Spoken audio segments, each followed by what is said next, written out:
Mad for you season 2 লেখিকা তানিয়া খাতুন পর্ব 1। নেশা নেশা লেগেছে প্রেমের নেশা, তাই লাইলা দেবে মজনুকে শশা। রাতের নির্জনতাকে যেন ছিন্ন ভিন্ন করে দিচ্ছে এক কর্কশ অথচ মোহময় কণ্ঠ। গলা ছেড়ে গান গাইছে দেশের মুখ্যমন্ত্রীর একমাত্র বখাটে ছেলে কৃষ খান। রাস্তার দুপাশে ঝাপসা আলো, হালকা কুয়াশার মতো ধোয়া, আর তার মাঝেই বজ্রগতিতে ছুটে চলা একটা কালো গাড়ি, যেন মৃত্যু আর জীবনের মাঝখানে দৌড় প্রতিযোগিতা চলছে।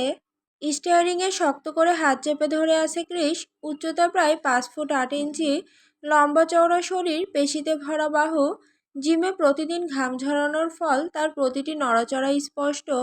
শ্যামলা গায়ের রং, কিন্তু মুখে এমন এক আকর্ষণ যা একবার দেখলে চোখ সরানো মুশকিল। তার ঠোঁটের কোণে সেই বেপরোয়া হাসি যেটা মেয়েদের পাগল করে দেওয়ার জন্যই যেন জন্মেছে। লম্বা চুলগুলো এলোমেলোভাবে কপালের উপর পড়ে আছে, মাঝে মাঝে বাতাসে উড়ছে, আর সেই চুল সরাতে সরাতেই সে আরও বেশি হ্যান্ডসাম হয়ে উঠছে। প্রতিদিনের মতো আজও তার চোখ লাল, পুরো শরীর মদের নেশায় ভাসছে। গাড়ির স্পিড এতটাই বেশি যে সামনে থাকা গাড়িগুলোকে খেলনার মতো পাশ কাটিয়ে চলে যাচ্ছে। পাশে বসে থাকা তার একমাত্র ঘনিষ্ঠ বন্ধু আমান, তার মুখে ভয় আর বিরক্তির মিশ্রণ। এই দৃশ্য তার কাছে নতুন না, বরং প্রতিদিনের অভ্যাস। কৃষের কাছে মদ, ঝামেলা আর মারপিট, এই তিনটাই যেন বেঁচে থাকার অক্সিজেন। মদ না খেলে, ঝামেলা না করলে, বেপরোয়া কিছু না করলে তার যেন ঘুমই আসে না। হঠাৎ করে কৃষ অ্যাক্সিলারেটরে আরও জোরে চাপ দিল। গাড়ির স্পিড যেন ঝড়ের মতো বেড়ে গেল। আমান আতঙ্কে সিট চেপে ধরে চিৎকার করে উঠল, এই ভাই, ব্রেক মার, আজকে মনে হয় আর বাঁচব না। আম্মু, তুমি নিজের খেয়াল রাখো। তার গলায় সত্যিকারের ভয়, কিন্তু কৃষের মুখে শুধু বিরক্তি। চুপ শাওয়ার নাতি, একটা ধমক দিয়ে হঠাৎই সে ব্রেক কষল। চির ধরা শব্দে গাড়ি থেমে গেল রাস্তার পাশে একটা ছোট দোকানের সামনে। চাকার ঘর্ষণে ধুলো উড়ে চারপাশে ধোঁয়াটে হয়ে গেল। আমান কয়েক সেকেন্ড কিছুই বুঝতে পারল না, তারপর ধীরে ধীরে চোখ খুলে দেখল সে এখনো বেঁচে আছে। সে গভীরভাবে একটা শ্বাস নিল, যেন নতুন জীবন পেল। অন্যদিকে কৃষ দরজা খুলে দুলতে দুলতে গাড়ি থেকে নামলো। তার হাঁটায় স্পষ্ট বোঝা যাচ্ছে নেশা তাকে পুরোপুরি গ্রাস করেছে। আমানও ধীরে ধীরে নেমে আসতেই কৃষ বিরক্ত মুখে তার দিকে তাকিয়ে বলল, এই দাঁড়িয়ে কি করছিস, দুটো সিগারেট নে, আমি আসছি। আমান ভ্রুকুচকে অবাক হয়ে জিজ্ঞেস করলো, এখন আবার কোথায় যাবি? কৃষ একচিলতে দুষ্ট হাসি দিয়ে কানের পাশে আঙুল তুলে ইশারা করলো, মুততে যাচ্ছি, যাবি? আমান সাথে সাথে নাক মুখ কুচকে এক পা পিছিয়ে বলল, ইস, না রে ভাই, তুই যা। কৃষ হালকা হেসে টলতে টলতে অন্ধকারের দিকে হাঁটতে লাগলো। কোনো রকমে হেঁটে সামনে এগোতে লাগলো। পা দুটো ঠিকমতো তাকে সাপোর্ট দিচ্ছে না, মনে হচ্ছে যে কোনো মুহূর্তে পড়ে যাবে। চারপাশটা তার চোখে ঝাপসা, মাথাটা ঘুরছে ভয়ানকভাবে। টলতে টলতে সে একটা অন্ধকার গলির দিকে ঢুকে পড়ল। গলিটার ভেতরটা আরও নির্জন, রাস্তার আলো ঠিকমতো ঢুকছে না। ঠিক তখনই হঠাৎ একটা তীব্র আলো এসে পড়ল তার মুখে।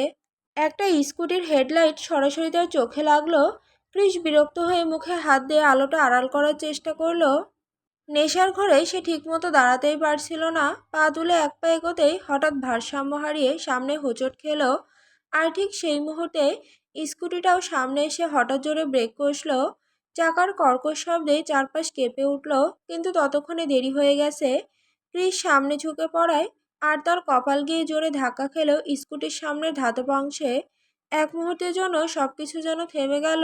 তারপরই ক্রিসের কপাল ফেটে রক্ত বের হতে শুরু করলো। লাল রক্ত ধীরে ধীরে বেয়ে পড়ছে তার মুখ বেয়ে। স্কুটির ওপর বসে থাকা মেয়েটা ভয় পেয়ে একদম জমে গেল। তার হাত কাঁপছে, বুক ধড়ফড় করছে। সে তাড়াতাড়ি স্কুটি ফেলে দিয়ে নেমে এলো। দৌড়ে কৃষের কাছে গিয়ে কাঁপা কাঁপা হাতে তার কাঁধে হাত রাখলো। এই শুনছেন, শুনছেন, কোথায় লেগেছে আপনার? তার গলায় আতঙ্ক স্পষ্ট। কৃষ ধীরে ধীরে মুখ তুলল। চোখ দুটো লাল, দৃষ্টি ঝাপসা, কপাল দিয়ে রক্ত গড়িয়ে পড়ছে। সে মেয়েটার দিকে তাকিয়ে অস্পষ্টভাবে হাসলো, তারপর ফিসফিস করে বলল, শালা নেশাটাই বিগড়ে দিল, এখন লাইলাকে শশাকে দেবে। তার কথা প্রায় বোঝাই গেল না। রুহি কিছুই ঠিকমতো বুঝতে পারল না। তার শুধু মনে হচ্ছে মানুষটা যে কোনো সময় জ্ঞান হারাবে। ঠিক সেটাই হলো। কৃষের শরীর হঠাৎ ঢলে পড়তে লাগলো। এই এই, চিৎকার করে উঠল রুহি। সে তাড়াতাড়ি তাকে ধরে ফেললো আর ধীরে ধীরে রাস্তার পাশে বসে পড়ল কৃষকে নিয়ে। কৃষের মাথাটা নিজের কোলের ওপর তুলে নিল সে। রুহির হাত পা ঠান্ডা হয়ে যাচ্ছে ভয়েতে সে বুঝতে পারছে না এখন কি করবে। রুহি তার বাবা মায়ের একমাত্র মেয়ে, খুব শান্ত ভদ্র মার্জিত আর ভীষণ ভীতু স্বভাবের। পড়াশোনায় সবসময় ভালো, আর কিছুদিন পরেই কলেজে ভর্তি হবে। এই প্রথম সে একা স্কুটি নিয়ে বেরিয়েছে। নতুন নতুন চালানো শিখেছে, এখনো পুরোপুরি অভ্যস্ত নয়। তাও এই স্কুটিটা তার নিজের না, তার বান্ধবী সিমরানের। আজ একটু দরকারি নিয়ে বের হয়েছিল, কিন্তু যদি সে জানতো এভাবে অজানা ঝামেলায় জড়িয়ে যাবে তাহলে সে কোনোদিনই আজ বের হতো না। রুহি কাপা হাতে কৃষের কপালে রক্ত থামানোর চেষ্টা করছে আর বারবার ডাকছে, এই চোখ খুলুন প্লিজ, চোখ খুলুন। কিন্তু কৃষের চোখ ধীরে ধীরে বন্ধ হয়ে আসছে।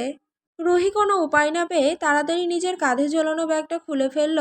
হাত কাঁপছে, তার বুকের ভেতরটা ধড়ফড় করছে ভয় আর অজানা দুশ্চিন্তায়। ব্যাগের ভেতর থেকে নিজের সাদা রুমালটা বের করলো সে। কৃষের কপাল দিয়ে এখনো টপ টপ করে রক্ত পড়ছে।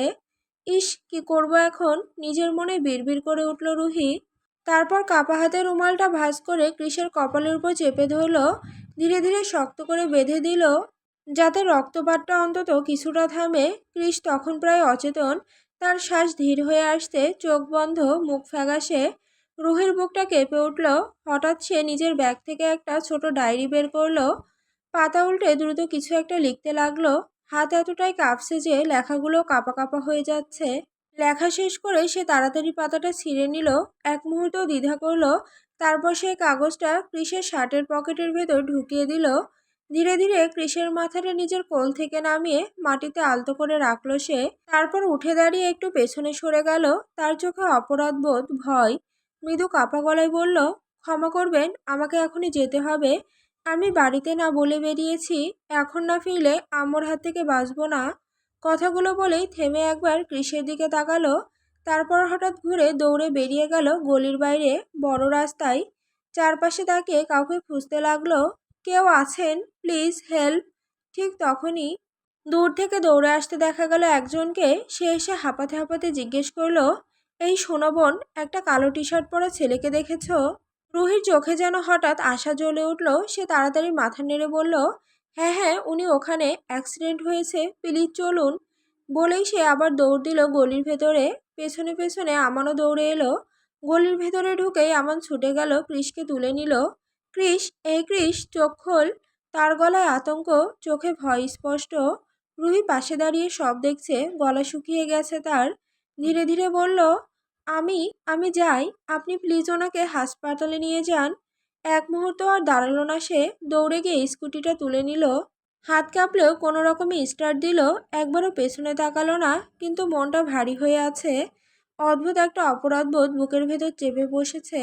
আমি কি ভুল করলাম, নিজেকেই প্রশ্ন করলো সে মনে মনে।